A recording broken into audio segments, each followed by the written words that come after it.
అలసిన వానికి ఊరడించు మాటలు. సహోదరుడు భక్తసింగ్ గారి పరిచర్య నుండి సేకరించిన అనుదిన ధ్యానములు. ఈ దిన భాగము నవంబర్ 21 చదువుచున్నాను. కదలని వారును ప్రభువు కార్యాభివృద్ధి యందు ఎప్పటికిని ఆసక్తులనై ఉండుడి. 1 కొరింథీయులకు రాసిన పత్రిక 15వ అధ్యాయము 58వ వచనము. పునరుద్ధానమైన 8 దినముల తరువాత ప్రభువైన యేసు తోమాకు ప్రత్యక్షమయ్యెను. ప్రభు మొదట శిష్యులకు ప్రత్యక్షమైనప్పుడు తోమా వారితో లేడు. వారు ప్రభువును చూడగానే అతనితో, మేము ప్రభువును చూచితిమని చెప్పెను. 25వ వచనము.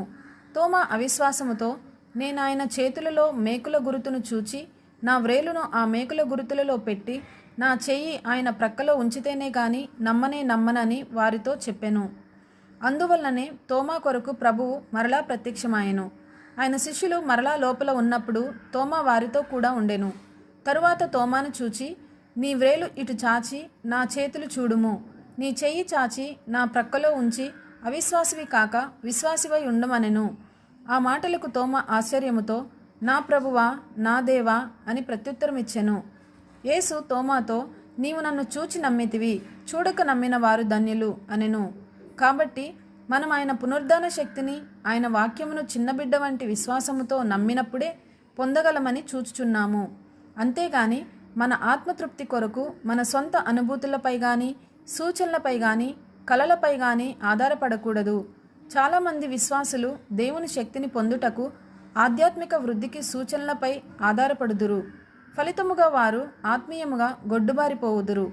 మనము సరళమైన విశ్వాసమును అభ్యసించుట ద్వారా ఆయన వాగ్దానములను స్వతంత్రించుకొనుటలోనూ, ప్రతి విషయములోనూ ప్రశ్నించకుండా విధేయత చూపుట ద్వారా, వాక్యపఠనము ద్వారా ఆయన శక్తిని అనుభవించు ఆధిక్యతను పొందుదుము.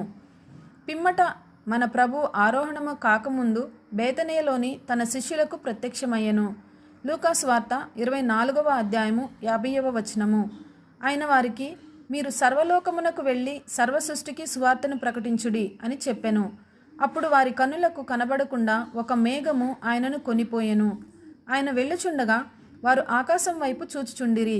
ఇదిగో, తెల్లని వస్త్రములు ధరించుకొనిన 2 మనుష్యులు వారి యొద్ద నిలిచి, గలిలయ మనుషులారా, మీరెందుకు నిలిచి ఆకాశం వైపు చూచుచున్నారు? మీ యొద్ద నుండి పరలోకమునకు చేర్చుకొనబడిన ఈ యేసే ఏ రీతిగా పరలోకమునకు వెళ్ళుట మీరు చూచితిరో ఆ రీతిగానే ఆయన తిరిగి వచ్చునని వారితో చెప్పిరి. అపోస్తలుల కార్యములు 1వ అధ్యాయము 9 నుండి 11 వచనములు. ఆ విధముగా వారు ఆయన ఆరోహణమునకు సాక్షులై మహిమగల ఆయన 2వ రాకడను గూర్చిన వాగ్దానమును పొందిరి. యోహాను సువార్త 14వ అధ్యాయము 3వ వచనము ప్రకారము ఆయన తన వారిని తీసుకొని పోవుటకు తిరిగి వచ్చును. దేవుని ప్రణాళిక చొప్పున మన చుట్టూనున్న వారందరికీ సువార్త ప్రకటించుట ద్వారా దినదినము ఆయన పునరుద్ధాన శక్తిని మనము అనుభవించగలము.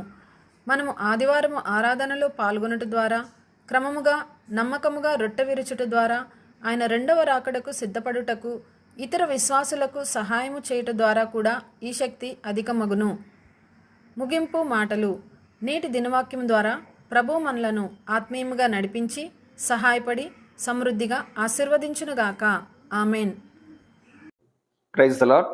దైవజనుడు భక్సింగ్ గారి యొక్క వర్తమానములు, అందులో దైవ మర్మములు, అలసిన వాణిని ఊరడించు మాటలు పుస్తకములు మీ కొరకై ఈ ఛానల్లో అందుబాటులో ఉంచాము.